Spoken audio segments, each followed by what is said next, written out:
The views and opinions expressed by callers, guests, and hosts do not necessarily reflect those of the Black Talk Radio Network and Black Talk Media Project. Black Talk Radio is new black media for the new millennium.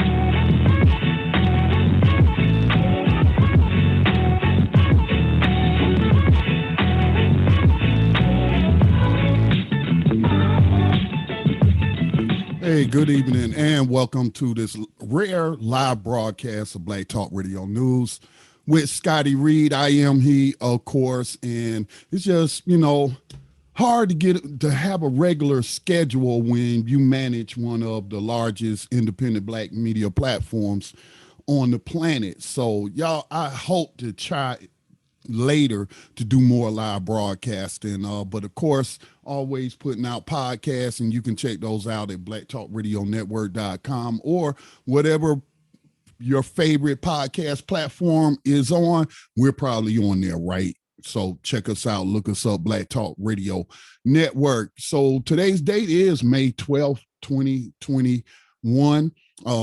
Crazy here in North Carolina. We had a big gas shortage, and it wasn't really a gas shortage, but I'm sure most people heard the news about this Russian-based group, not backed by Putin or the Russian government, but a gang of criminals who hacked into the pipeline computers that control the pipeline of this particular company. I don't know the name of the company right now.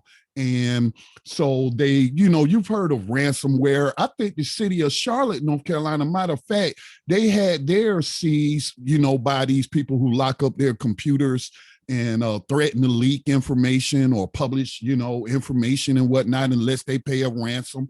If I'm not mistaken, I know they were hacked, but I think they paid the ransom. I really do, because they weren't able to pay city employees or nothing. So that's what happened to this oil pipeline, the control system. And it had not been down that long. And once the news got out, people just automatically assumed it was going to be a long-term thing. And they went out and they bought up all the gas. I don't know if y'all seen some of the social media posts, but crazy posts. Like this woman had this big old container, like a tub. Like I have some of those containers. We use them like, store stuff in, or people use them as clothes baskets and what have you. She was filling up. I had one of those at the pump filling up. It was just crazy. People with 100-gallon containers on the back of trucks filling up. Now, I imagine some of those plan to try to sell that gas. I don't know. But there was no gas to be found in Gaston County. Well, I shouldn't say Gaston County. One of my friends told me you could get some gas in Belmont, which is a little town over from Mount Holly, but there was no gas in Mount Holly. I talked to one of the owners, and they was like, man, this is just panic buying. There's no shortage. And so I was talking to somebody else more recently, and they were saying that the company decided to go ahead and just reset the system, change all the passwords and all that, because they was going to have to do that anyway, because then, the hackers already got all your passwords and all that kind of stuff. So they just reset the system, changed everything instead of paying the ransom. And so it's just been crazy. So good thing, like I was telling my daughter who stay here, we filled up that 5-gallon jug, which we use to cut grass. But yeah, good thing I filled that up, or you filled it up, because now you can use it tomorrow after you come home from work if there's no gas. So yeah, it's just been a crazy day. So let's get into what's up for tonight. The title, The Killing of Rapper Pop Smoke, is full of irony. And of course, we'll be discussing related news, because joining us again tonight on BTR News is our longtime friend of the show, Kwabena Rasuli of Clear the Airwaves Project. And they just launched their website. And I really like that website, and I linked to it. So make sure y'all check that out, cleartheairwavesproject.org. Love whoever did that site for you, Kwabena. And so as always, when he comes on, we talk about stories related to the filth passing as hip hop music. And yes, I said the F word, filth. Okay. And so we'll be discussing some recent news and the details about the young teens and the 20-year-old who killed the rapper Pop Smoke. Now, we may or may not be joined by some other BTR news hosts. They run the Intentional Talk Radio Network, and they used to host a podcast on Black Talk Radio Network, but they don't post to Black Talk Radio Network, but they do use our services, and they've been with us for a long time. But they used to do the podcast Change Matters, and I was just talking to one of the hosts, Colette, earlier today, and and she was like, man, y'all, those are some interesting topics you're gonna be discussing tonight. I'd like to weigh in. One of the stories she wanted to weigh in on was this high school baseball coach who was recently fired for telling a black baseball player to turn off that N-word music. Not the Nigger word, but the Nigga. You know, the ones that people try to bamboozle us and say, oh, that's different from the GGER because it's a term of endearment. Well, I've never bought that. Colette's not buying that. And the music, all you got to do is listen to the lyrics to know that they're not using that as a term of endearment. When I'm talking about shooting you as an N-word, I'm definitely not expressing a term of endearment. I want to kill you. Apparently now the player, the only black student on the team, was blasting rap music over a loudspeaker that repeatedly referred to people as N-words, and the coach was not happy with it. And I'll share the details on that a little later. But we'll start off with comments made by Jay-Z about his track Big Pimpin' resurfaced from an interview he gave 11 years ago about the lyrics of that song.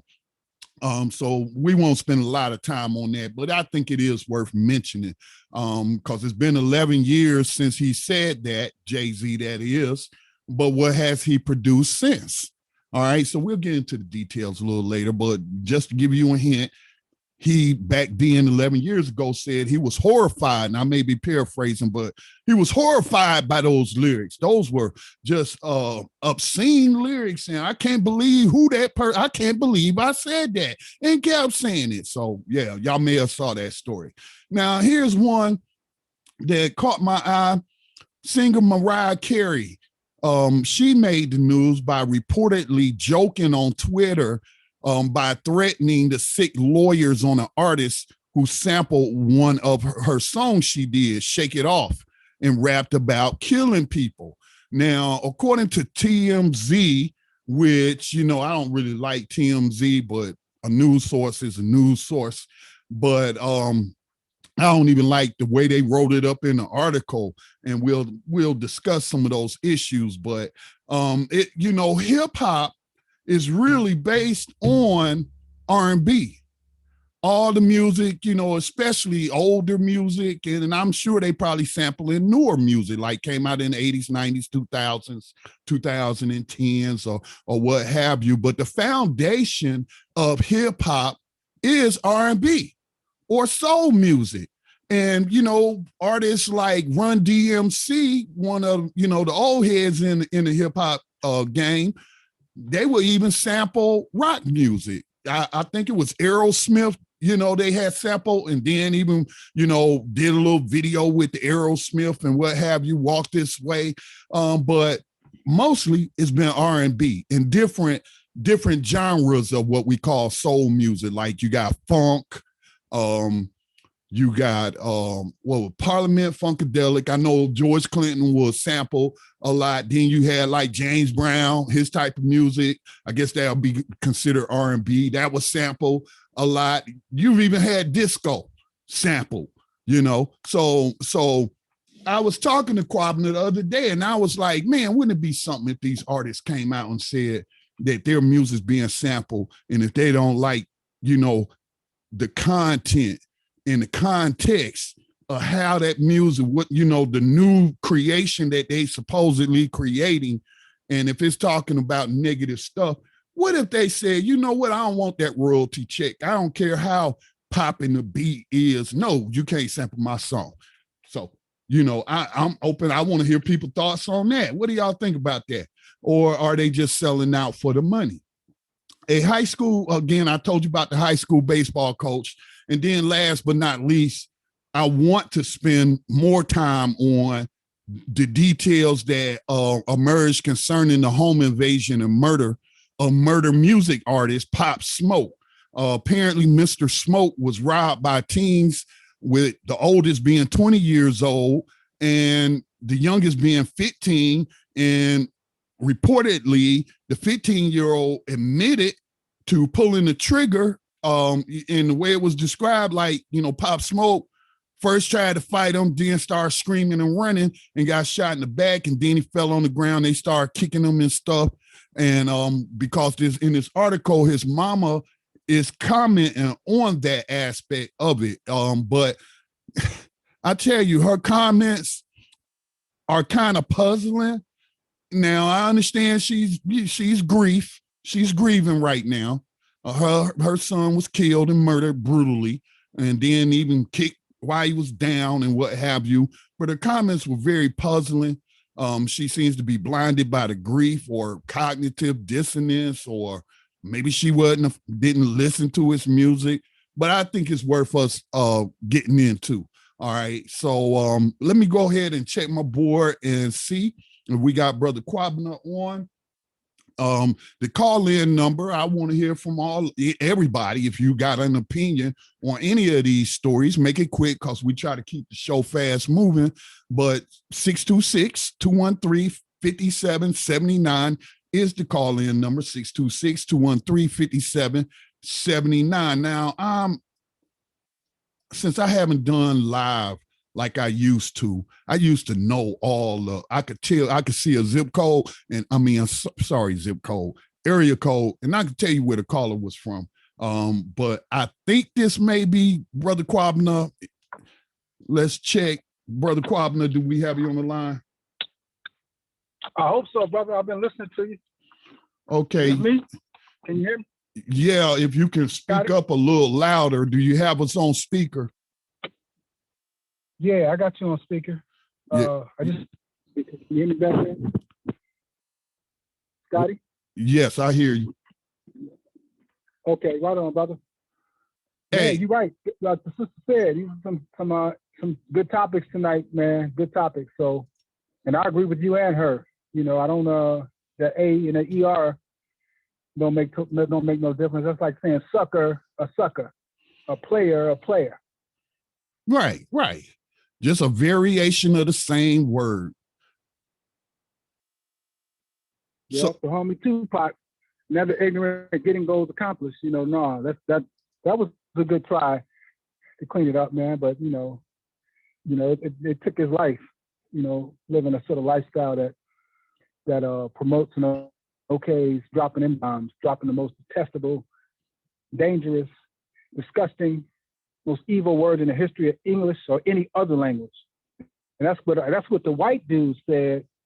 I can't think of his name, but he was on talking to the football player. He used to play for Green Bay or Denver, Shannon Sharp, and also to Mike Broussard, Brother Broussard, when they were talking about Kyrie Irving getting thrown out that game because he was tired of these N-bombs being dropped, and checked Dennis Schroeder for dropping an N-bomb on him. He got thrown out the game, so they were dealing with that. And Broussard really hit it on the head, hit it on the nose. The white dude kind of hit it on the nose. He's like, that's one of the worst words in the history of language. The white dude said that. And Shannon Sharp is like, he was on the wrong side of that one. But yeah, no, later for that word, man, that word is a dangerous word. That word like anchors everything we've been struggling with and dealing with. Putting that word in this music, it anchors all of that. It anchors sisters being disrespected. It anchors the shooting and killing. It anchors all of that.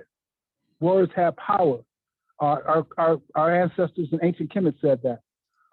Steve Biko said that, the greatest weapon in the hands of the oppressor is the minds of the oppressed. When you get into your mind that you're nothing but ends, it's dehumanizing.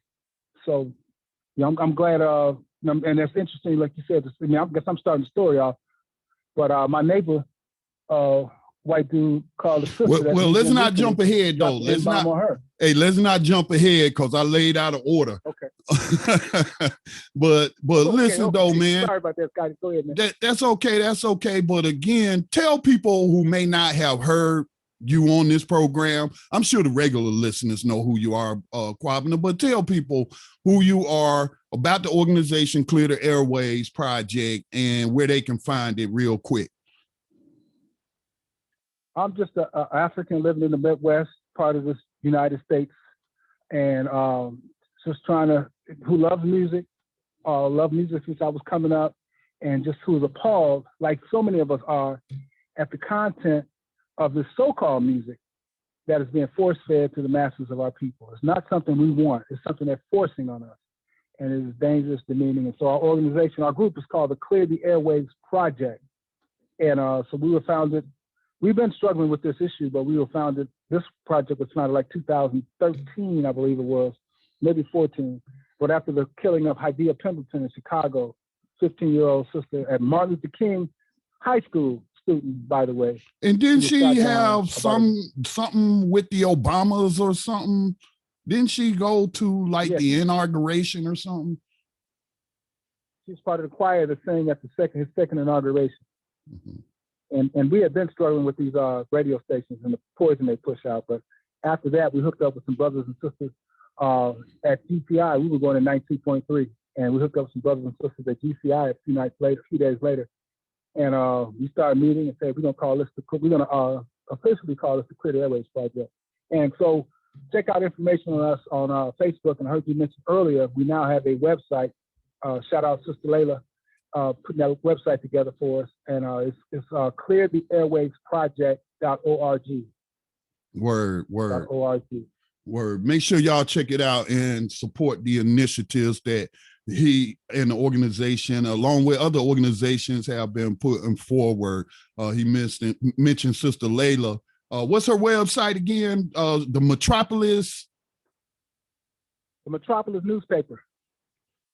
Yeah, I don't remember the exact web address, but yeah, I guess if you Google Chicago Metropolis, you should be able to find it. But she does a lot of good work. I got one right here in my hand. Let me see what it is. I got a paper right here with Chairman Fred Hampton on the cover of it. Let me see. Yes, I think it's the Metropolis newspaper. Okay. So listen, let's jump into these stories. So Jay-Z was recently given an interview, and people say, he rarely does interviews. I don't know if he does or he doesn't. But he gave an interview to the Sunday Times last week. Well, actually, it was about 2 weeks ago. So anyway, he was discussing Big Pimpin, not in the interview 2 weeks ago, but as a result of him doing this rare interview, Twitter and other social media resurfaced his comments about the Big Pimpin lyrics in over a decade. And so I came across the story because it came across my news feed, hiphopdx.com. Jay-Z rarely talks to the press, but granted a rare interview to the Sunday Times last week. During the conversation, the billionaire hip-hop mogul opened up about fame, life during the pandemic, and his various business endeavors. But for some reason, writes Kyle Eustace, an 11-year-old interview he did with the Wall Street Journal was simultaneously dredged up on social media, in which he talked about the lack of profound, quote unquote, lyrics in some of his older work, specifically Big Pimpin'. So it goes on. Let me see if I can find out what he exactly said. Let me say, where's that at? Y'all bear with me.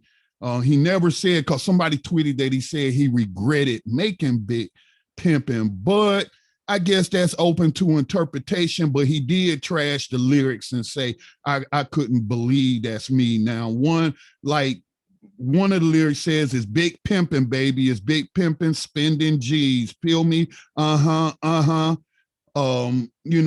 wasn't exactly impressed with his pen game on that particular track. It seemed like they trying to clean it up. because you know what I'm saying? Because this dude is like trying to diss people, bringing it back up, and it was 11 years ago. But he was saying, you know, Jay-Z was saying, I can't believe I said that. You know, those lyrics were horrible. And when I asked you about it, you know, you was like, well, he's still producing the same trash. I mean, what's your thoughts on that? Do you remember when this was initially reported? Yeah, I do remember when it was initially reported, and you know, like I felt then, I feel now, you know, I kind of smidgen of me was like, okay, good, maybe he'll change a little bit, but I haven't seen too much change. People were all loving the 444 album, but you know, when I hit the lead song on there, it drops like 60 something N-bombs in it. Yeah, you know, I found the quotes. If you let me interject real quick, I found the quote. That's the exception, he said in a 2010 interview. He said he basically saying that's the only track that he not proud of. It was like, and I'm quoting him, it was like, I can't believe I said that, and kept saying it. What kind of animal would say this sort of thing? Reading it, it's really harsh. And like I said, they not sharing the really trashy lyrics in this article for Big Pimpin. You know, it's you know, that's not the song where he talks about how hard it is not to kill ends, right? You know, I think how much worse can you get to this? It's a full-time job not to kill ends. You know, did he say how horrible that was? I mean, Big Pimpin, he's disrespecting women. You know, and I think after that, N-bombs in Paris came out after that with him and Kanye West. You know, he just recently, you know, he hooked up and promoted and pushes Megan Pete, better known as Megan Thee Stallion, who raps about all sorts of vile and vulgar pornographic crap, you know, corrupting our children with the, of course, but it's no worse than, what's her name, Maxine Waters sanctioning that. When she finally, I mean, that was crazy. I know we're talking about that, but Maxine, you know, Megan had her head down. Just knew Maxine was gonna get on her about that stuff, and she like sanctioned it. But no, you know, Jay-Z promoting her. You know, his wife is on there with a song, sisters calling themselves savages, and the NAACP and the Grammys awards them about bleeding the block. So no, I mean, yeah, I guess that stuff is, you know, okay. He said that 10, 11 years ago. He's still producing and pushing poisonous music to the masses. He's still one of the ideological fathers of these rappers today that rap solely about killing people, staying drunk, staying high, slanging drugs. So, I mean... Here's the comments, and it really, as I read the lyrics, and I'm not going to read all of the song, but they are pretty horrific, and it sounds like he talking about groupies. That's what it sounds like he talking about once he got famous. Well, you know, here's some of the lyrics. And if you got any kids, you know, hopefully you ain't letting them listen to this trash that's played on Murder Music Radio. But I'm warning you, here's the lyrics. Let me just expand this a little bit. You know, I'm a thug 'em, fuck 'em, love 'em, leave 'em, cause I don't fucking need 'em. Take them out the hood, keep them looking good, but I don't fucking feed them. First time they fuss, I'm breezing, talking about what's the reasons. I'm a pimp in every sense of the word, bitch. Better trust than believe them. In the cut where I keep them. Till I'm not even gonna go no further, because now he gets really vulgar. So I'm gonna stop it right there. So I'm like, you know, what was it 11 years ago where he was, and I would like to know what the question was. To where he was like, you know, I was really horrible. And I kept saying it, and you know, and you know, but like you just pointed out, he's still producing the same horrific type music that objectifies women. And it's like, you know, when we talk about ideological fathers, there's a song out, I think it was Gucci Mane years ago, where he said, I'm a dog, I'm gonna treat him like a dog, feed him like a dog, F them like a dog, and pass them to my dogs. You know, it's pretty much some of the same sort of lyrics of that song with, who else is that? Bun B and somebody else on there with him. But it's like, I mean... Where all these feminists at, man? Now, I know it's black women and not any black women that's prominent in the public eye, like a Maxine Waters, the congresswoman or what have you. But we know, like Dr. Frances Cress Welsing. She was one of those who spoke out against this early on.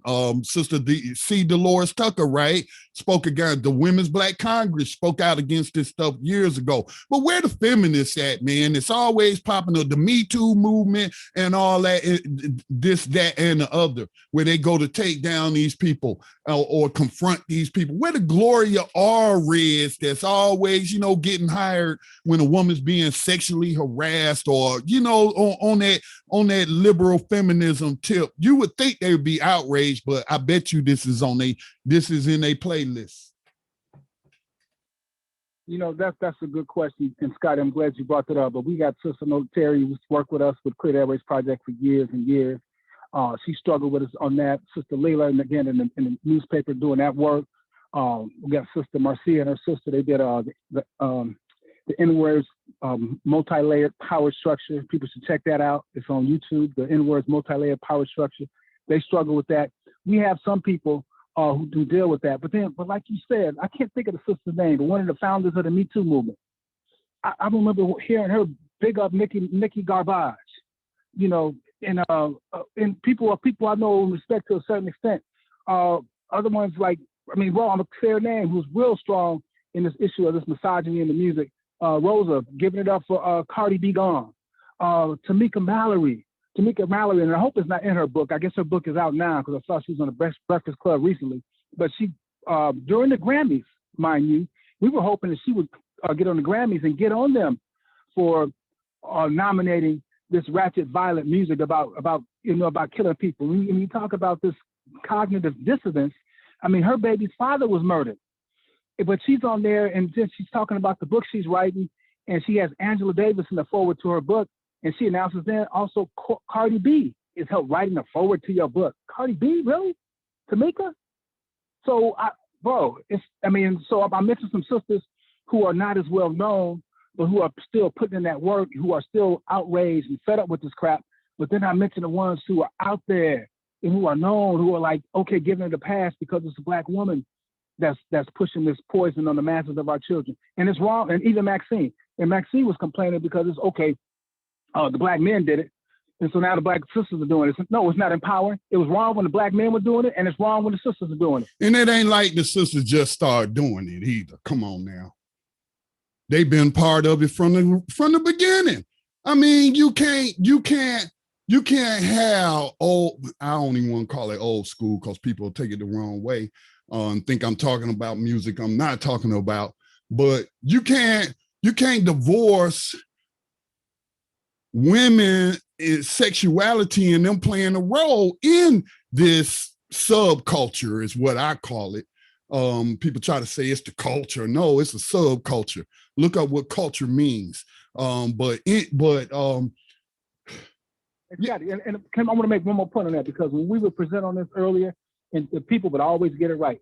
We say, give me the three sisters who you hear for the last 10 years, the only three sisters that you heard in this music business, three of them, and everybody would get it right. It would be Beyonce, Rihanna, and Nikki Garbage.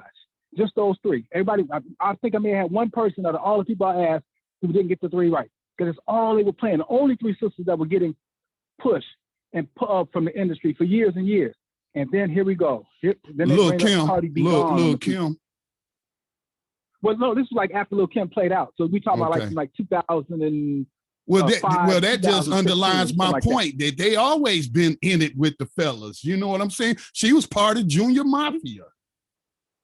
Yeah, her and Foxy Cloud. But what we're saying is though, but since it was those three for just that 10-year stretch, again, that's totally ignoring all the conscious hip hop sisters who were still putting in that work, playing out Lauryn Hill. But since Cardi B Gone came out, I think it was either 2017, I think it was 17. And she was the first person to have her first five singles all make the top 10. The first person ever, Cardi B. So you know it was manufactured. And so they pushed her, then they pushed Young M.A. came out a little bit before that, then they pushed Megan Pete, now they got the City Girls out there, Doja Cat, and there's just so many sisters back to back to back. They just now they got one called Mulatto. They just dropping them on us, bro. And all of them, if they're pushing to the masses of the people, have that same Nicki Garbage type of pornography and disrespect, self-deprecating, over-sexualized music, man. And it's just straight up porn, and it's out of control with the sisters that they got out there now, bro. And this is like in the last 3 or 4 years.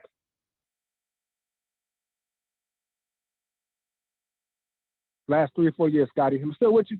Yeah, you still with me. I'm sorry, I had myself muted. We're gonna take a station identification break, but again, if you have a comment on these stories that I got listed, you can give us a call at 626-213-5779. That's 626-213-5779. You're listening to Black Talk Radio News with Scotty Reed and my guest, Brother Kwabena Rasuli of Clear the Airwaves Project. We'll be right back on the other side. Hi, the Black Talk Media Project would like to invite you to become a member of the BTR Community subscription-based social media platform. BTR Community is a platform that was set up for the listening audience of Black Talk Radio Network, the #1 independent Black radio network online. For just $24 per year, your subscription gives you access to an interactive space to share information with like-minded people with your privacy guaranteed. Your subscription will go a long way to help us maintain and improve our current media platform. It will also help provide a budget so that we can begin the task of establishing localized media centers and radio stations across the United States. The best way to show your support and appreciation for what we do here at Black Talk Radio is to subscribe. Help us to help you be informed. Join btrcommunity.com today. And welcome back to Black Talk Radio News. Scotty Reed here behind this mic, behind the enemy lines of USA Inc. Yeah, please join btrcommunity.com. $24 a year. What is that? $4 a month. Yeah, something like that. Yeah. No, not $4 a month. No, $2 a month. Okay, let me get my math straight. So that break down to 50 cents a week. And you just don't know how far, if we had just half the listening audience of the people who visit Black Talk Radio Network, the platform, and download all the various podcasts, if just half of those got a $24 a year membership subscription to a private social media platform, y'all just don't know how much larger our influence will grow, because we'll have money to reinvest to provide a proper budget. So I actually like the newer platform. We had the first one we had, it was okay. Too many bugs in it, so I switched to a different software, and I really like this one. I believe you joined, Kwabena. What did you think of this one, of the platform?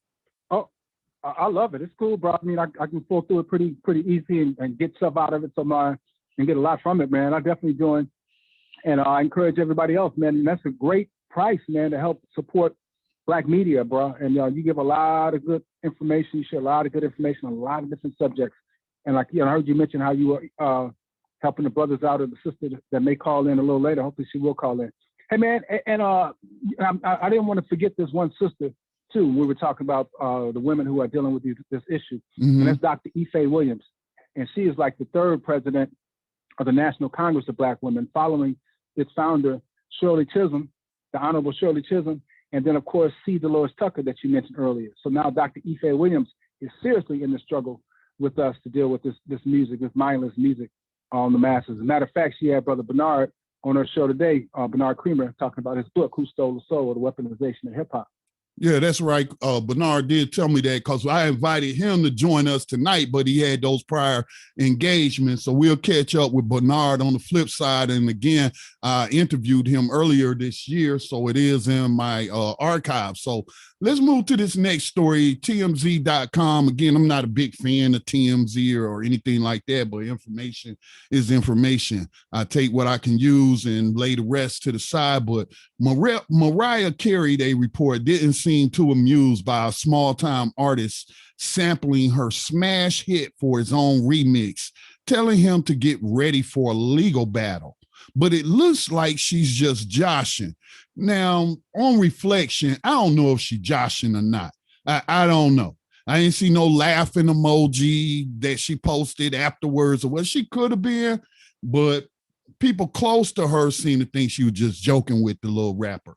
The singer responded to an A&R consultant who posted a music video from rapper singer YTK doing his own version of Shake It Off. Only his take is a lot more ominous, which means dark, scary, and street friendly. Now, what the hell does street friendly mean? You know, I was like, street friendly, really, TMZ? What's street friendly? Because the streets ain't friendly, bro. You've been down the streets of Chicago, you've been down the streets of Philly, you've been down the streets ain't safe. So what do you mean street friendly? The streets are not friendly. And the very music lays the soundtrack that is not talking about let's be friends, you know, Houdini. So look, Scotty. In Baltimore, this rapper YTK is from Baltimore. Baltimore is like the poster child for fratricide out here, other than Chicago, Gary, and well, we can name a bunch of cities, but Baltimore, we know, is a place where it's tough for Africans living in Baltimore. And you know that song that he redid, it starts off with 14 shoots. It didn't get as much as yeah, because he renamed it. He renamed it to Let It Off instead of Shake It Off. Yeah. Let It Off, as in let off rounds of gunfire. So you've heard the track, and so tell us about it. It's a murder song. He talks about better not you say my name because my ends gonna blow your brain.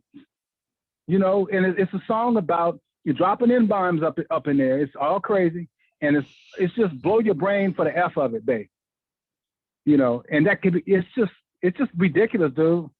It's that he said 2 shots, pow pow, spin a noodle, leave an end like beef lo mein. You know, matter of fact, come out your diamonds. Speaking of your next story coming up, come out your diamonds, your clothes. We got 9s and 4s. Yes, my ends, 10 toes, and your nose. So it's like. Bro, I mean, this stuff is so crazy. And yes, Mirah Carey should make them, you know, and these artists, they should not accept this. They should not accept it. Mirah Carey don't need no more money. But listen to this, though. And I don't know a lot about Questlove except for, I think he was on the Tonight Show as the drummer or something one time. I think that's Questlove. Y'all, the dude with the afro always have a pick in his hair and kind of heavy set. The Roots. Yeah, and the Roots. Yeah, he's the band leader of the Roots. Yeah, the Roots. So anyway, going on, the story says that the video was catching fire online and people appeared to be pretty down with it. And there was a mini viral campaign of sorts to help make it into a legally cleared song so he can sell the track and make money. So the A&R guy wrote, Mirah Carey has 24 hours to respond. Well, she responded all right, but wasn't very receptive on the surface anyway. Mirah Carey replied, how about y'all have 24 hours to respond to my lawyer? She also posted a GIF of her saying GTFO, which means get the F out of here. Damn, pretty feisty, huh? This is the writer for TMC. Not exactly. Apparently, Mirah was joking with her aggressive clapback, at least according to the A&R executive who started this whole thing. So again, I don't know if Mirah was joking or not. I'm not going to let somebody else speak from her. I would like to hear from her because an A&R executive is about making money. You know, he's a corporate executive. The A&R executive elaborated on what was happening behind the scenes, saying he actually hit up none other than Questlove to help him get the song cleared for YTK. And apparently Quest was on board to make it happen.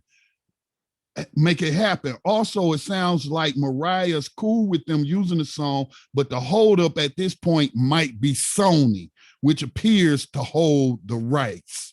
So again, people making this N-word music to try to tie into our next article, but don't even own the N-word music. You know what I'm saying? Crazy. Man, bro, it's like take N-I-G-G, gotta live. Don't make an N hurt you. Take that out and put K-I-K-E in there. Take that out and put J-E-W in there. Take that out and put F-A-G in there. Or G-A-Y in there. Take that out and put dog in there. Man, this stuff is ridiculous. And I'm talking about the sisters, the some that we know who are activists, big up in that. We got artists and other, we got the president big up in this crap, the former president. Man, this stuff get me angry, man. And we should be outraged. And our little daughters and our children died in the streets. Yes, and Baltimore is a war zone over in Baltimore. In Chicago, 45 people got shot weekend before last. 19 got shot as of last Saturday night. I didn't get the full count. And y'all playing with this stuff. Maxine Waters, NAACP, the Grammys. No, we should be outraged. Yes, we should. I'm brother. I'm gonna calm down a little bit. No, don't. There's no need to calm down, but to put some perspective on on those figures he just named of casualties in Chicago and other cities across the nation. I spent 6 months in a live fire war zone. It wasn't a war declared by Congress, but we were sent over there by George H.W. Bush to tell Saddam Hussein, no, you can't take your oil back from Kuwait, this little puppet government Western power set up. And so they sent us over there. And so that's more casualties. I bet you, y'all correct me if I'm wrong, but the whole Gulf War, there wasn't even 100 casualties, man. Definitely not 100 people killed. When I say casualty, that include the wounded. But killed in action, I bet you it wasn't even 50. I bet you it wasn't even 25.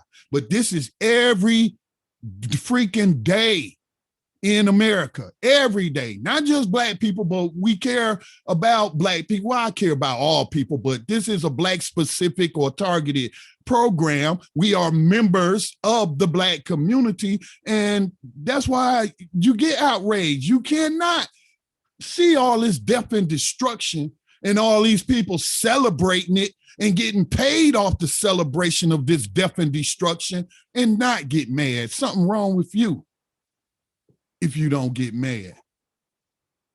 So, Brother Kwabena, you don't have 14 times at the beginning of the song, man. It's like, shoot. Just all he says, shoot. Man. And Black Boy did that a couple of years ago out of Memphis, and it was like the second most popular dance in the whole country, the shoot dance. And you see it being dancing doing halftime at the WNBA games in Chicago. The children out there dancing, doing the shoot dance. And he talks about shoot you in your spine, and now you can't shoot you in your back or spine. Now you can't feel yourself. And I got people on my baseball team I'm coaching right now, shot in the back. Dude can't paraplegic, can't even walk. He's shot in the spine. Another one on the same baseball team, shot and killed. Another one who went to college, got shot in the eye when he came back home. I think I lost 3 or 4 people.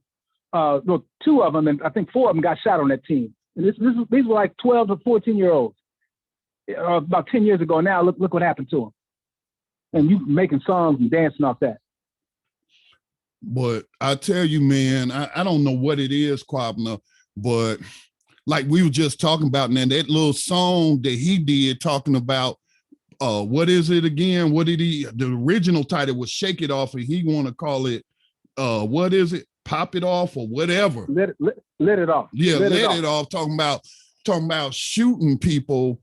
Oh, man, I'm just so frustrated, man. But that went viral. But I bet you, while, we had some pretty good downloads, but nothing that I would consider viral over the many years we talk about these issues. You make social media posts. You won't see 30, 40, 50, 60,000 people sharing a post.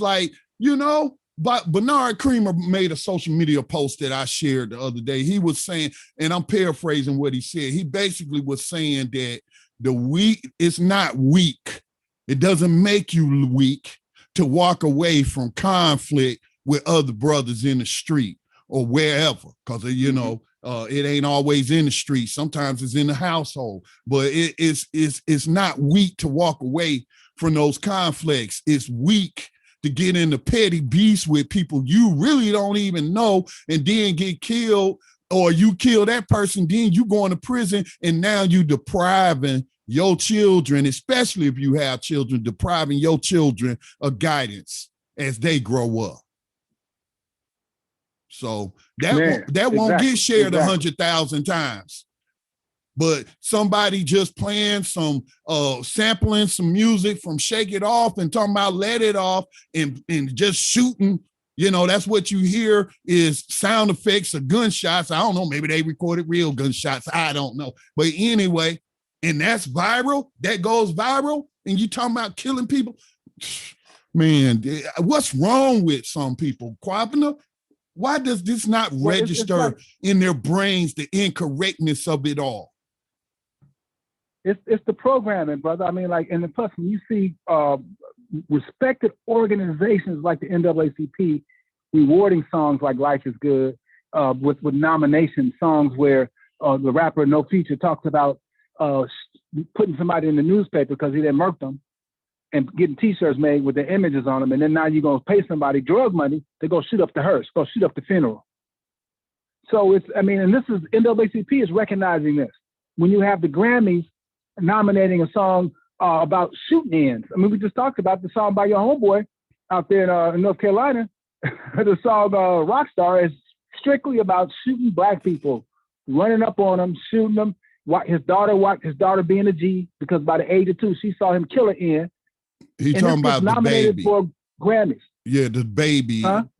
I was telling the audience, you're talking about the murder music artist named The Baby. Yeah, The Baby and Roddy Ricch. And then look, on his latest song, which is a song that's played all the time, all around the country. Heard it in Seattle, heard it in Fort Wayne recently, Indiana, in large and small hamlets and big cities all around the country, the song Beatbox.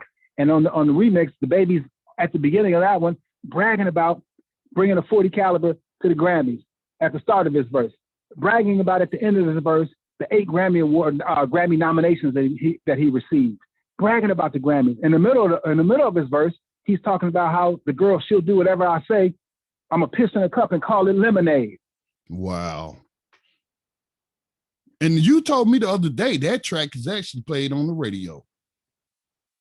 On the radio. There's no cursing in that. They got a line, man, dude, beatbox. Drago make him beatbox. Hit him in the spine. Knock his dreads off. So if you're hitting somebody in the spine, they're running away, or they're trying to get away. Like you mentioned Pop Smoke. He was trying to get away. Oh, I'm sorry. I'm going ahead of things, but you mentioned it already too. Yeah. I mean, this stuff is heart-wrenching, man. Yeah. It's heart-wrenching. Let's gotta be dealt with. Let's take another station identification break. Again, the telephone number, if you want to argue for this music, if you think it falls under First Amendment speech and the harm to the community be damned, the things that it's promoting to young people be damned, you can give us a call too. State your case. 626-213-5779. 626-213-5779. Now, after this station identification, we're going to roll into this news clip about the high school baseball coach who was recently fired for telling a Black baseball player to turn that N-word music off. Apparently, again, the only Black student on the team, was blasting rap music over a loudspeaker during pregame warm-ups. And in this music, people were referred to, again, the N-word, and the lyrics were described as vile. And so I've talked to some people, and opinions kind of diverge on whether or not this coach should have been fired, or if he should have been given a second chance and sent to sensitivity training. But the people I did talk to all agreed that the father should have said something. But you're going to hear the father on this clip. Again, you're listening to Black Talk Radio News with Scotty Reed, part of the Black Talk Radio Network, home of some of the best online Black radio that you will ever find. All right, we'll be back. No, I'm not a writer. Okay.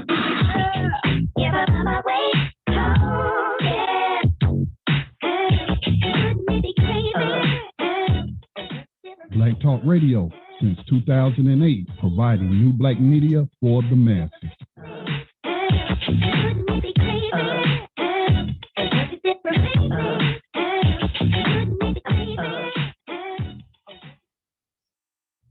Gary. Now to an update to a story we brought you on Friday at 5. Olathe North High School's baseball coach, Pete Flood, has been fired. He was placed on administrative leave last week after parents accused him of using a racial slur while addressing the only black player on the team. 41 Action News reporter Jian Kim sat down with the player's family today. Tony Banks recalls last Thursday night, his son Niall, a senior at Olathe North High School, came to him about an encounter with his baseball coach. Just shocked. Couldn't believe, a coach would say something like that. Coach Pete Flood was fired Monday morning following a unanimous vote by the school board. Anyone who demonstrates racism and bigotry like this has no place in our district. Flood approached Niall during a pregame warm-up and said the team doesn't, quote, play that N-word music. We told Niall at that point that this is beyond him. Following multiple letters from families to the principal and athletic director, the school took immediate action. I think it's unheard of in any school district. So, I do clap my hands to, the administration at Olathe North for, how they handled this. Banks says the biggest consequence with situations like this is the trauma that students may carry into their adulthood. When it comes to kids, not just my kids, but all kids are hurt by this. As his comment, to my son, the other kids, they are suffering right now too. So that should not have happened. The school board said the Department of Diversity and Engagement will also develop a comprehensive plan and present it to the board in August. It will aim to tackle the topic of racism in the district. And I'm all for second chance, giving another opportunity, but when does that stop? They need to handle that part of it a little bit better. The school board also added there will be discussions going forward about diversity training, both for the students and the faculty. The board also thanked Niall's family for coming forward and being brave. In Olathe, I'm Jian Kim, 41 Action News. All right, Kwabena, what's your initial thoughts about this story? Initial thoughts were, it may be a reason why he said it, but it ain't no excuse. He made a wrong decision. He should have said, that inappropriate music, or he could have spelled it out. He said it, and this is a very sensitive topic when it comes to white folks saying it. If they say it at a certain time, they get clobbered. You call a brother that, there's so many videos, we see him all the time. I saw a video, they were like, the dude was like calling the brother all kind of names. He was like, all kind of names. Shoot, he dropped the N-bomb, it was lights out, And so, hey man, that's like aware, in our DNA to react to them like that. Are you aware, Kwabena, that a 70-year-old racist white man died after getting punched in the face by, I want to say Dunkin' Donuts employee. It could have been some other chain, but the kid was on the job and came out from behind the counter after the dude called him the N-word and punched him, and the man dead. And now he charged with manslaughter. And somebody asked me about that, and I was like, unfortunately, the young fella let that word get him in his emotions, and he wasn't thinking about the consequences of living behind the enemy lines of USA Inc. And now, he's finding out what those consequences are. That's what it is. I'm a Walter Beach elder. He's in that famous photo with Kareem, Russell, Muhammad Ali, and who else? Jim Brown, when they were supporting Muhammad Ali's decision not to go to the, not to be drafted. Mm-hmm. Yeah. So Walter's back there, the only brother on there without a tie on, our elder, and he said, man, way back in the day, he got dealt with in the Navy. While white boy dropped the N-bomb on him. He cracked him. This is back in the 50s, I think. And so, hey, if he had killed him, he might have to take a manslaughter too. That's a chance that we have to take. But a lot of times, like you said, the emotion, we just lose it. I told you about the white boy that dropped the N-bomb on the sister, my neighbor. Mm-hmm. And before, a while back, I might have just popped him too. But I checked him, you got to apologize. And he tried to tell me, which is kind of along the same subject, oh, I said it with an A at the end. This is what the white dude said. He said, Phil, are you serious? No, don't say that word at all. We're ready for the A or ER, whatever it is. It ain't to come out your mouth. And apologize to her. Mm-hmm. So, but it's like, it's tough. It's the most dangerous, disgusting, despicable, detestable word in the history of the English or any other language, especially if you're a person of African descent. Now, especially let me read these couple of excerpts. So 41 Action News anchor Dia Wall spoke to Flood, that's the baseball coach, white male, 16 years on the job, in the school, but spoke to Floyd Monday afternoon while Flood declined an on-camera interview. He confirmed he released a statement to media outlets on Monday. And this is what he said. He said, never, never, never have I ever used the N-word or any other racial slur to address a student. So that's what they're saying. And they're making it sound like he called the boy the N-word. You nigga, turn that music off. When in fact, he was said, the music. So let me continue reading. He said, I've never used the N-word or any other racial slur to address a student, player, or person in my entire 25-year career in this district. I think he was 16 on that particular job, nor my personal life, Flood said in the statement. Flood went on to say he heard the lyrics of a song that included a racial slur and approached the student and asked him to turn off the music. Flood said when that didn't immediately occur, he repeated the lyrics of the song and asked the student to turn off the music. In my opinion, these types of lyrics should never be played in a public venue at a school event, Flood continued in a statement. I deeply regret that I repeated the N-word aloud. However, I do not regret requesting that a song with such offensive and derogatory language be turned off. And so when I read that context, I was like, okay, let's check his record. Or has he ever done this before? This man's been 25 years on the job working with students. Has he ever did anything racist? Has he ever, because some of these teachers, man, they be racist too, and they'll show you that they racist and what have you. So, sure will, yeah. So let's see if anything like that, if he has any kind of complaints, allegations of racism from students or parents in the past. As far as I know, he has never done this. So in my opinion, I felt like it was wrong to fire him. When I talked to Colette earlier, who retired as a school principal, she said he shouldn't have been fired. She said the same thing she agreed with me, that he should have been given sensitivity training like they trying to give everybody now, and reprimanded for the use of the language, because based off the surface of these comments, I don't think his intent was to dehumanize this young boy. If in fact he was describing the music, I'm gonna be honest with y'all, like I'm always gonna be honest with y'all. There are times, and my daughters will attest to this, that I have called it N-word music. Why? Because that's what they say all the time. N-word, N-word, N-word, N-word, N-word. Yes, it's N-word music. That's what Colette said. Yes, it's N-word music. GGA. I disagree. Or EE or GGER. So you disagree? You think one strike and you're out? No, I don't think he should get fired. When what you said later on in that piece, that's cool. I just don't. He shouldn't have said the word. Right. He should get checked, like you said, reprimanded, sensitivity. I agree with that part, but I've never dropped in call it N-bomb music. I call it confusing hate music. But just because my I said I don't use that word. The word slips out my mouth about once or twice a year.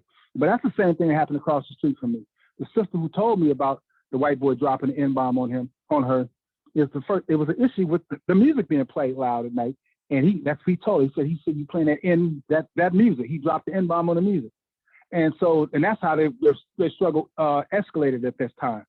And so I know what you're saying. Just today, I had never referred to it as that publicly, but this is what I've said to my daughters privately, out of anger, I'm so tired of this N-word music. That's all they say. Why they can't say what they got to say without calling us niggas? Dude, I'm telling you why. And Bob talked about this. Bob Law. He said they're handlers, and they're the white folks who handle them. Those executives make sure that they drop that N-bomb in his music, so it can assure not only their handlers, but I think also even the people who are listening, those Europeans who are listening, that they're not talking about shooting their sons, that they're not talking about sexually assaulting their daughters. So that's part of it. That's why they dropped the N-bomb so much in his music. They ain't talking about shooting spics. They ain't talking about shooting kites. They're not talking about any derogatory towel heads, whatever. They talking about shooting black people, using a dehumanizing term. And then you can't talk about shooting somebody, calling them that word, and tell me you using it as a term of endearment. I'm sure the first time that word, whoever coined that word, did not use it in a term as a term of endearment to express love for a fellow black person. No, they probably got mad and said, "You motherfucker," you know what I'm saying? They probably said it out of anger. When Richard Pryor was dropping all them N-bombs and telling them stories, he wasn't using it as a term of endearment. Come on. If you can find this piece by William Jones Jr. called "The N-Word and Its Equation in Our Destruction," we were sharing that we got kicked out of the school we were teaching in for sharing that with the students.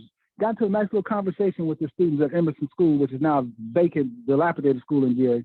But years ago, on the second floor, I never forget, it was a warm day, hardly no air conditioning in there. Going back and forth, the students were trying to justify it. And as soon as we finished rapping about it, we got interrupted actually by a brother and a sister downstairs on the street arguing. And the sister started dropping N-bombs on the brother. And I said, see what we're talking about? How when you get angry, that word comes out? And everybody was silent. And it ended the discussion right there. Because that's exhibit A right there. She's angry. So it's a word it's a hateful word. And we got to understand that. And those, there are going to be those who are going to say that they're going to talk about the whole thing about the ancient etymology of the word, the goose that laid the golden egg, and the kings and queens. No, that ain't the context these Africans are using in the day when we drop these N-bombs on each other. That's not the context, Kendrick Lamar. That's not the context that white woman who got up on stage with you in Alabama that was dropping them that you had to put off stage. And then when you put her off stage, still all the white folks in the audience who paid hundreds of dollars for the tickets were still dropping N-bombs along with you and your music in Alabama, dude. Do they not see the hypocrisy? This is hypocrisy. This is like this father going back to the father. Okay, I agree. This dude need to be checked on what he said. Okay, but did he say anything wrong? Was the context of what he's saying wrong? Do you approve of your son going around all these white people or any people? But it's specifically white people. Oh, I'm around all these white people. Let me throw some N-word music on. You know what I'm saying? Let me throw some rap music where it's talking about popping a nigga in the mouth or shooting the N-word in the face. Jeez, man.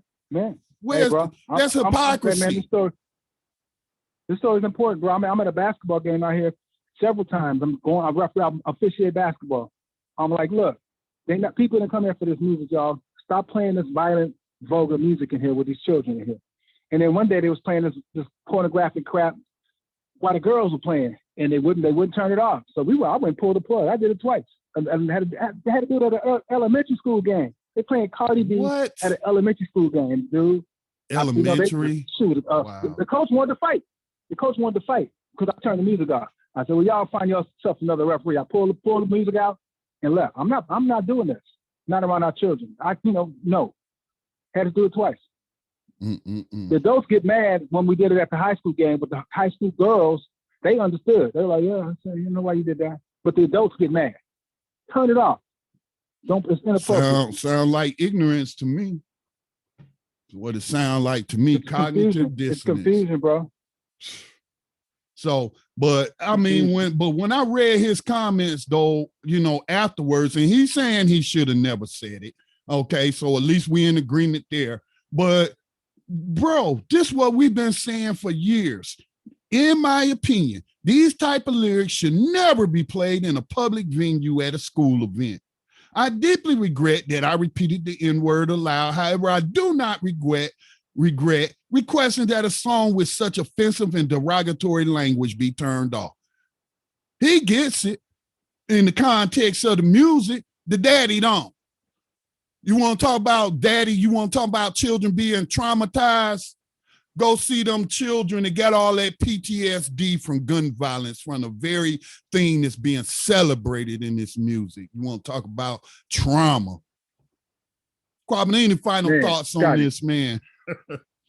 Yeah, a couple things, man. Just check out the 200 people, 200 rappers killed in 2020.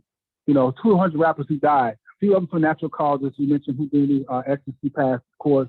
MF Doom, the brother with the Roots. You mentioned the Roots. I think it was not. I want to say his name wrong. So a few of them died of natural causes, but most of them died from either being stabbed, drug overdose, or the vast majority gunshots. And they show little snippets of them, and most of them are shooting each other and bragging about shooting each other in the videos, dropping in bombs, like you say. Today, related to this, I'm at a gas station, like you said, some ratchet, ignorant music blasting out this car. So it was a white dude listening to the music. I said, "Who's that?" It was a Lil Uzi Vert. So I said, "Man, how do you deal with that? With N-bombs dropping on there and all the violence? How do you deal with that?" "Oh, I just block it out," is what he said. Oh, I just block it out. So I asked him, I know, that's what he said. I know. Then I asked him a survey question. The percentage of music you and your peers listen to that drop N-bomb. There's a white dude now. He said about 70, 75. Percentage of music they call our women B's and H's. Oh, that's about 75. How about percentage that talks about shooting and killing black people? Oh, that's not as much. That's like 40 or 50. Okay, still wrong though, right? He's like, yep, still wrong. And he said it. He said it's brainwashing. I said that's brainwashing. It's brainwashing Africans to shoot and kill each other. It's brainwashing the Europeans to even fear us more and disrespect us more. And all that, bro. And it's done for a reason. So yeah, those are my final thoughts on this. All right. Before we jump into this piece that just came out about Pop Smoke, and I had to educate Colette on that name. I said, you know what Pop Smoke means? So I'm gonna ask you. You'll probably get it, but what does Pop Smoke mean in the streets? It almost means like the rapper who made beatbox. His name is Spot 'em, Got 'em. So it's like straight up, I'm poppy and I'm smoky. And sometimes they have double meanings, but I'm popping you and smoking you. I'm popping you, I'm gonna shoot you, and I'm gonna smoke you, I'm gonna shoot you. Like Spot 'em, Got 'em means I seen him now, and boom, I got him. So that's the artist who made beatbox.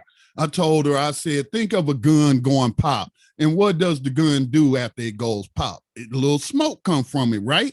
So Pop Smoke, his name literally was violence. That's what he chose for his rap name, was a violent act. Pop Smoke, y'all. Let's pop some smoke.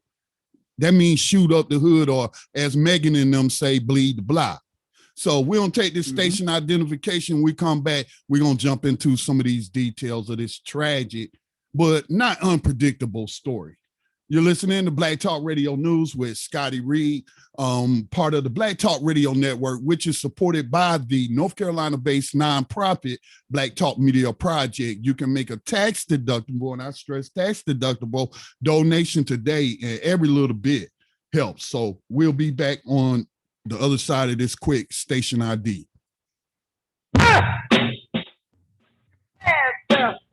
Make Black Talk Radio your choice for digital black radio. New black media for the new millennium.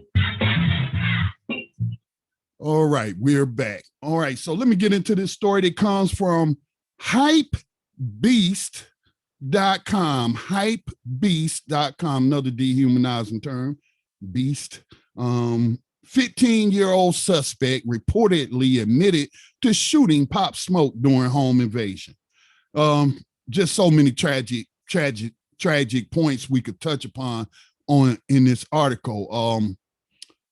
It starts off saying new details surrounding the murder of Pop Smoke, real name Bashar Barakah, Jackson came to light during the preliminary hearing of one of the suspects named Corey Walker. According to reports, Detective Christian Carrasco took the witness stand and alleged that masked men managed to break into Pop Smoke's Hollywood Hills rental home via the second floor balcony while the late rapper was in the shower. The unnamed 15-year-old suspect, the youngest of the four defendants, supposedly admitted in a recorded interview with a cellmate that he was still using jailhouse snitches. And again, I don't buy into that. Stop snitching. I was just talking to a local activist who was saying, you know, she just tired of these kids being killed. And then the parents got to beg for the community to give up the killer because y'all on that no snitching stuff. And they were saying, like, you ain't got to announce to the world that you know who did it. You can call in an anonymous tip, you know, or whatever. But so many unsolved murders in our communities, because she was talking about how her grandfather was murdered 3 years ago, and to this day won't nobody say nothing about it. But I digress. So it says, you know, they used this jailhouse snitch and was recording the interview. The unnamed 15-year-old suspect, the youngest of the four, admitted that they asked for the jury before confrontation with Pop Smoke broke out. He admitted that he shot the victim 3 times with a Beretta 9mm, the LAPD detective testified, adding that the minor said he shot him on the back. Walker, the 20-year-old defendant, who is the only adult suspect in the case, pleaded not guilty. And I think his attorney went on to argue that no, this guy did similarly confess to his participation, this the 20-year-old, in a separate recorded interview with an informant that was placed in his cell. He supposedly admitted that they pistol whipped Pop Smoke when the rapper tried to fight back before the minor shot him. He added that a woman was with Pop Smoke in the house that early morning and that one of the men allegedly put a black semi-automatic firearm against her forehead and yelled, "Shut the F up. Do you want to die?" The detective testified. She heard a struggle coming from the shower area and heard Mr. Jackson screaming. Mr. Jackson ran out of the bathroom and then he heard a loud pop and heard Mr. Jackson fall to the ground, citing the woman's own testimony. Carrasco asserted that 2 other individuals began to kick him. So I'm gonna jump on down. You know, it talked about the officials said that all 4 of the defendants were part of the same street gang, you know, that again, TMZ, but the streets like it. The streets like it, so it's all good. The streets like it. And managed to track down Pop Smoke via his Instagram. The rental home's address was visible on a gift bag label in one of the photos. Jumping down, the mother's, before I jump into what the parents said, his mother being Audrey Jackson, what are your thoughts about that, man? You know, I only looked up a couple of the songs that Pop Smoke did. I only heard about him in relation to him being nominated. Was it for the Grammy or the Image Awards or perhaps both? I remember seeing that name and what have you. So I don't know a whole lot about him, but, you know, I did find where he was explaining the title of his song. Let me pull that up.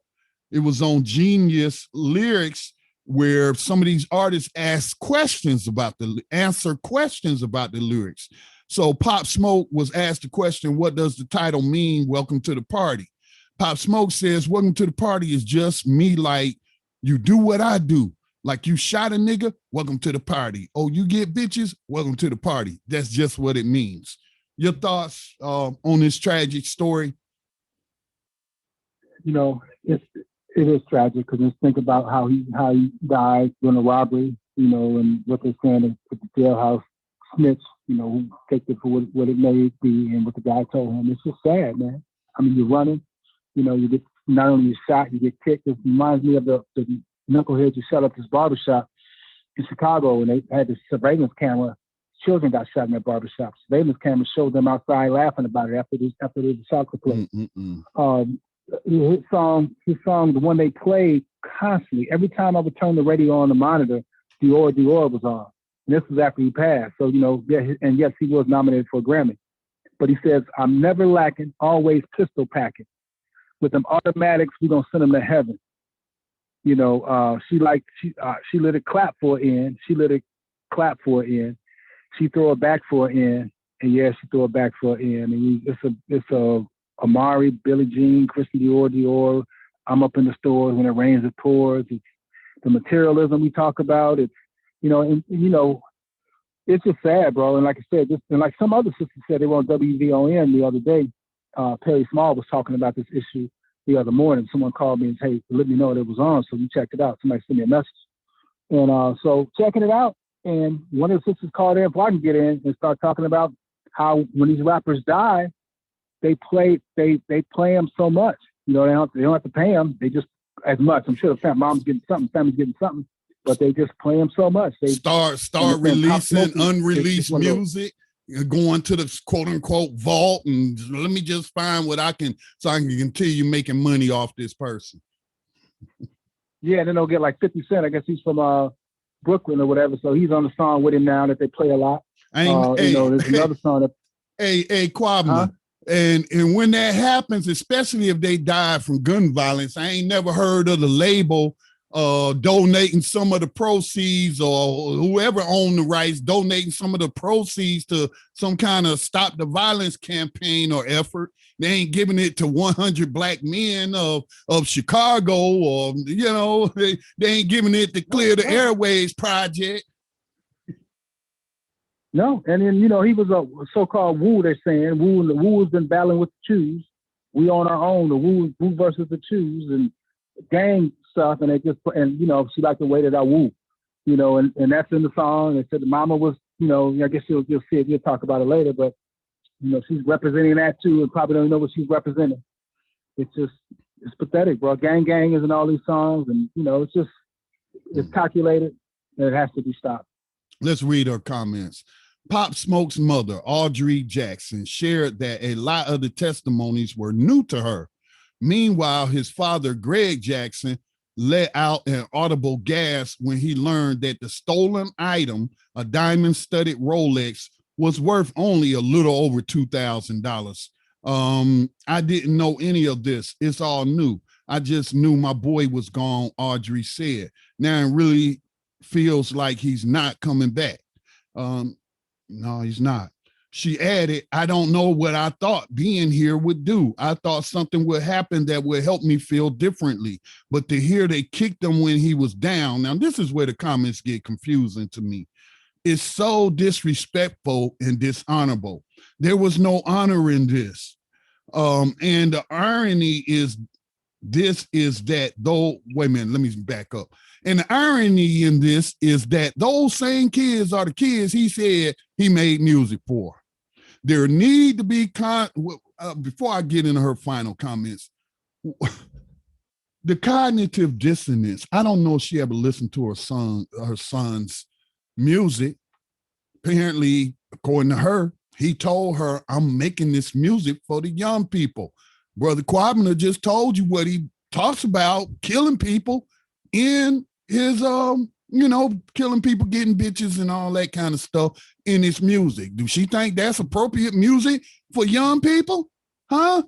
And then, weren't these... They follow his instructions, Scotty. I mean, and you said it earlier when you talked about what he answered about welcome to the club. If you shoot people, welcome to the party. The killer, they follow instructions. Yeah, he said, do what I do. That's what he said. That's what he told the person what that title means. Do what I do. You shoot a nigga, welcome to the party. I guess they welcome to the party, but it's one he won't be hosting because as he said in his track, he got sent to heaven. I don't mean to sound cold or callous, but this music is cold and callous.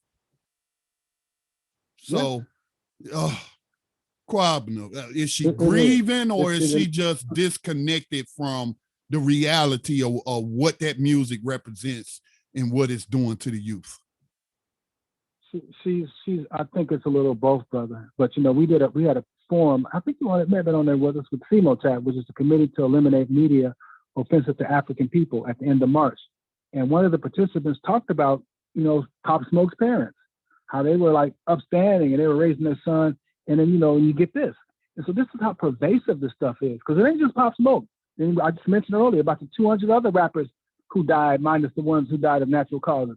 Mm-hmm. But it's so pervasive and it's so out of control. We got a brother we work with, Black Lives Matter. His nephew is one of the most famous ratchet killer rappers out there. And, so he's trying to struggle with his own nephew.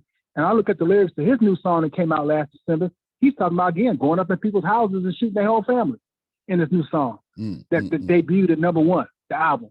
So it's so pervasive, dude. And this is a scourge on African life. This is a scourge on African life right now, this music. She goes on to say, and this is the last I'll share, but of course, his manager revealed that, they about to release some new music, and it's in the works. We're going to put out this new mixtape or whatever, so we can continue to make as much coin as possible off of his death. But she said, Audrey Jackson, the mother, there need to be consequences, sufficient consequences, Audrey continued. But as a people, we have work to do. I assume she's talking about Black people. But as a people, we have work to do. Our children are killing each other. This just makes absolutely no sense to me. And again, I don't mean to be kicking her while she's down and grieving and what have you. And I would love to have a conversation with her about this music that's celebrating our children killing each other. That's what I'm getting. She can't have listened to this dude music and then come out with these comments. She can't. Yeah, it's like, I saw a piece of an interview with her on the Breakfast Club. So the Breakfast Club will be on there with her lamenting it, talking about anti-gun prevention and things like that. Then they'll play CJ's Whoopty right after that, who's another New York rapper whose song was straight up about disrespecting women and shooting and killing ends. So it's just so hypocritical, man. And it's unfortunate, that she has to deal with this and go through this. So I'm thinking about the activist sister in Detroit. Her son gets shot in her parking lot. Right in her driveway. She has to go out there and see her son dead. The activist brother in New Jersey, his daughter is down here in North Carolina. She gets kidnapped and killed, and they find her in the forest. So it's so many parents dealing with this fratricidal disrespect and ignorance. And when we talk about the code, remember when everybody was wearing these Al Pacino Starface T-shirts? Yeah. And I even think about that. Even Scarf, that character, when it came to, blowing up this car, he was a show enough crazy gangster, but came up to blowing up this car with when kids. The children were in the car. Yeah. I ain't doing it. I draw the line. He said, I don't kill women and I don't kill children, you effing. That's what he told him. Okay, so and how popular that was. That's a little cold. They even had these little shorties right here, because Dave Loaf then told them, because Bobby Smurder and because Jay-Z then told. I'm telling you, dude, this stuff is so crazy, and it's done on purpose. iHeart, like I think about iHeart and Crawford Broadcasting, Clear Channel and Crawford Broadcasting. You play this poison all over in Philadelphia, where the murders are up like crazy. So, and real quick, 2020 represented the highest increase in shooting and killings in the U.S. ever, a 1-year increase from one year to year. It was the highest ever. Philadelphia had 499 murders. New York murders were up 40-some%. The killings and shootings in Milwaukee up 90-something%. That was reading they up in Washington, D.C. as well.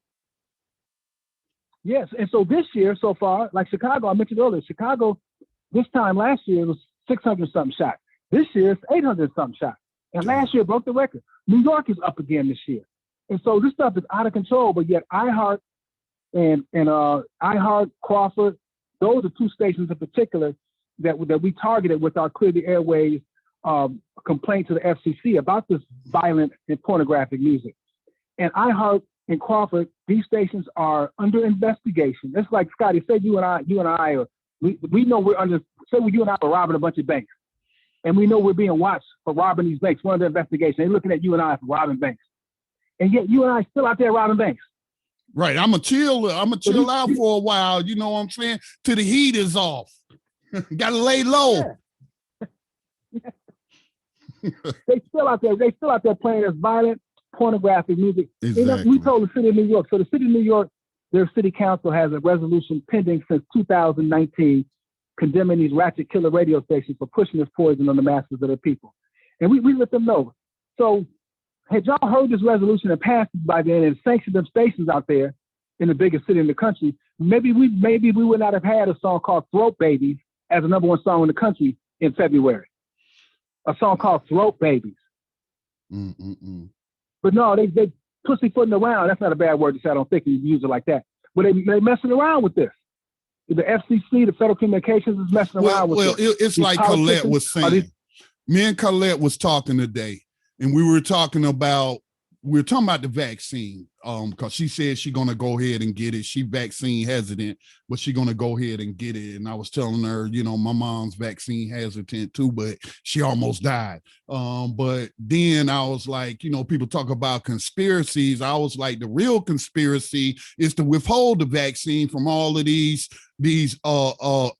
non-white countries, even if they got money, like Nigeria. I was just reading about Nigeria, especially vulnerable because of their healthcare system, and then they ain't got no vaccines and what have you. And so how some of they saying that they won't be able to get some until 2022.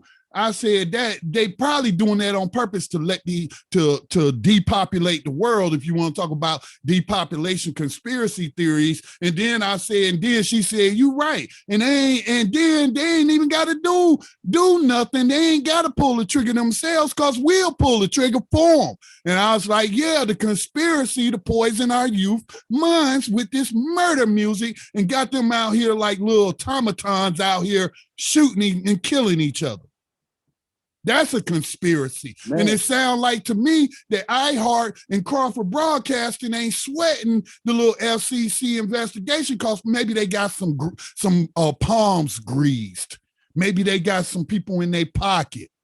But see, that's when we supposed to, on issues like this, supposed to hear from a Maxine Waters or whatever, the Black Congressional Caucus. But now, you know, they probably, some of them was at the NAACP Awards while artists were being awarded songs for Bleeding the Block. Kwabena, we got a minute, man. I'm going to give you the final word. Y'all make sure y'all check them out at cleartheairwaysproject.org. Final word goes to you, Kwabena. Public hearings. June 13th, Black Music Month, the weaponization of hip hop. The music industry is a danger to Black people. The music industry is harming the Black people. We have public hearings scheduled for that Sunday afternoon, 3 o'clock Eastern time. We'll keep you updated on how to get to it. It's going to be a virtual piece. It's going to be powerful. It's going to put us to work. It's dependent. You know, we're going to let some other people hear it, but it's the people that have to do it. We talk about these politicians, these radio stations, these FCC, but the people have to put a stop to this. We're not responsible for putting this on us, but it's our responsibility to stop it. Public hearings, June 13th, Black Music Month. Got to put an end to the scourge on Black life via this degradation of our culture of music. All right, thanks for all you do, Brother Kwabena, and joining me tonight on this discussion about, you know, this filth, man, this filth that's plaguing us. You be safe, bro, and peace and blessings to all. Y'all have a good night. I'm not a writer. Okay. 90 seconds. Black Talk Radio since 2008, providing new Black media for the masses.